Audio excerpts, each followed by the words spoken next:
Guys, welcome back to the channel. In this video, I'll show you how to see your Amazon password. Now, point to note, guys, is that you can't obviously see your Amazon password if you're in the Amazon account. And mind you, guys, this method works for both Android, iPhone, and even the desktop, like me over here.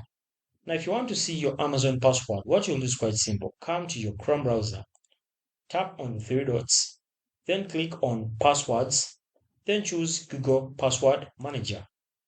Now, once you choose Google Password Manager, make sure that you saved your Amazon password over here. Now, if you search over here, you must see Amazon password over here.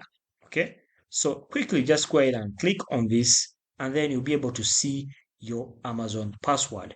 That's the only way to see it. So for security reasons, I won't be opening it, but basically that's how to do it. Thanks for watching, guys. Subscribe.